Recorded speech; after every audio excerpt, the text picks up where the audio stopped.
കർത്താവിൻ്റെ മഹത്വമുള്ള നാമം വാഴ്ത്തപ്പെടുമാറാകട്ടെ. ഒരിക്കൽ കൂടെ പ്രഭാത സന്ദേശവുമായിട്ട് നിങ്ങളുടെ അടുക്കലേക്ക് വരുവാൻ ദൈവം ഇടവരുത്തിയ കർത്താവിൻ്റെ മഹാകരുണയ്ക്കായിട്ട് ദൈവത്തെ സ്തുതിക്കുകയും വാഴ്ത്തുകയും ചെയ്യുന്നു.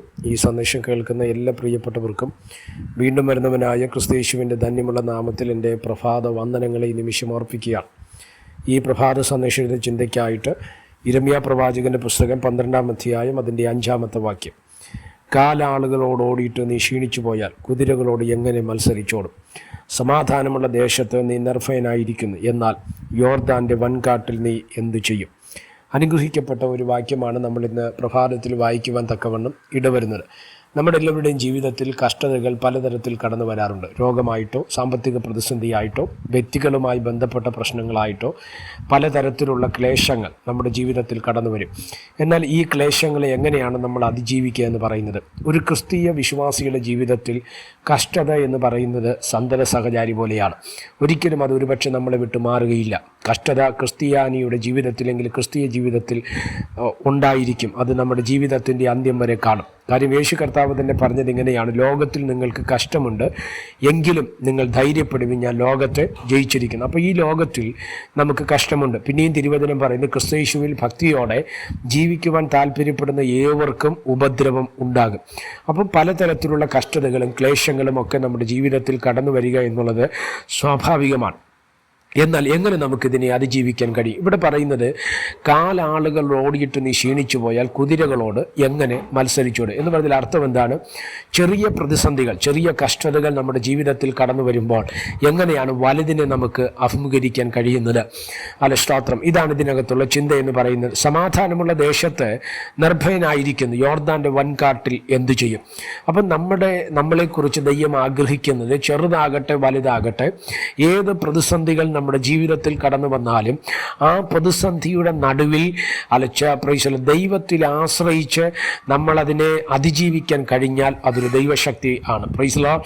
അതുകൊണ്ട് ഇന്ന് പ്രഭാതത്തിൽ ഈ സന്ദേശം നിങ്ങൾ കേൾക്കുമ്പോൾ ഒന്നിലും നമ്മൾ പതറേണ്ട ആവശ്യമില്ല. ഏതൊക്കെ പ്രശ്നങ്ങൾ, യോർദാൻ്റെ വൻകാട് വന്നാലും, കാലാളുകളോടുകൂടി ഓടേണ്ടി വന്നാലും, ഇല്ലെങ്കിൽ കുതിരകളോട് മത്സരിച്ചോടേണ്ടി വന്നാലും നമ്മൾ പ്രയാസപ്പെടരുത്. ദൈവത്തിൽ ആശ്രയിച്ചാൽ ചെറുതിലും വലിയ കഷ്ടതയിലും ഒക്കെ നമ്മളെ നടത്തുന്ന ഒരു ദൈവം ഉണ്ടെന്നുള്ള കാര്യം മറക്കരുത്. എന്നെ ശ്രദ്ധിക്കുന്ന പ്രിയമുള്ളവരെ, ഏത് കഷ്ടതയെയും അതിജീവിക്കാൻ കഴിയുന്ന ഒരു ശക്തി ദൈവത്താൽ നമ്മുടെ ജീവിതത്തിനകത്ത് വരും. പൗലോസ് അപ്പോസ്തലൻ പറയുന്നത്, ഞാൻ ബലഹീനനാണ്, സ്തോത്രമെങ്കിലും എൻ്റെ മേൽ തികഞ്ഞു വരുന്ന ഒരു ദൈവശക്തി ഉണ്ട്. ഏത് കഷ്ടതയെയും അതിജീവിക്കാൻ കഴിയുന്ന ഒന്നാണ് ദൈവശക്തി എന്ന് പറയുന്നത്. ഈ ദൈവശക്തി എങ്ങനെ നമുക്ക് പ്രാപിക്കാൻ തക്കവണ്ണം കഴിയും എന്ന് ചോദിച്ചാൽ, അത് ദൈവശക്തി പ്രാപിക്കാൻ വേണ്ടിയുള്ള ഏറ്റവും വലിയ ആയുധം എന്ന് പറയുന്നത് പ്രാർത്ഥന എന്നത് മാത്രമാണ്.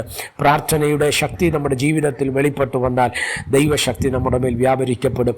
ദൈവശക്തി നമ്മുടെ ജീവിതത്തിൽ വ്യാപരിക്കപ്പെട്ടാൽ ചെറിയ കഷ്ടതയാകട്ടെ വലിയ കഷ്ടതയാകട്ടെ അതിനെ നമുക്ക് അതിജീവിക്കുവാൻ തക്കവണ്ണം കഴിയും. മോശയുടെ കയ്യിലിരുന്ന വടി ചെങ്കടൽ പിളർക്കുന്നതിന് കാരണമായെങ്കിൽ, സ്തോത്രപ്പെട്ടകം ചുമന്ന പുരോഹിതന്മാരുടെ കാൽ യോർദാൻ്റെ വെള്ളത്തിന്മേൽ ചവിട്ടിയപ്പോൾ യോർദാൻ സ്തോത്രം മുറിഞ്ഞു മാറിയെങ്കിൽ എന്നെയും നിങ്ങളെയും കൊണ്ട് കഷ്ടതകളെ അതിജീവിക്കാൻ കഴിയും. പക്ഷേ നമ്മൾ ദൈവശക്തി പ്രാപിക്കേണ്ടത് ഏറ്റവും അത്യാവശ്യമായ കാര്യമാണ്.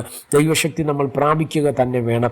ആ ദൈവശക്തി നമ്മൾ ഏറ്റെടുക്കുവാൻ കഴിഞ്ഞാൽ നിശ്ചയമായിട്ട് നമ്മുടെ ജീവിതത്തിനകത്ത് ഒരു വലിയ അനുഗ്രഹത്തെ പകരുവാൻ തക്കവണ്ണം ഇടവരും.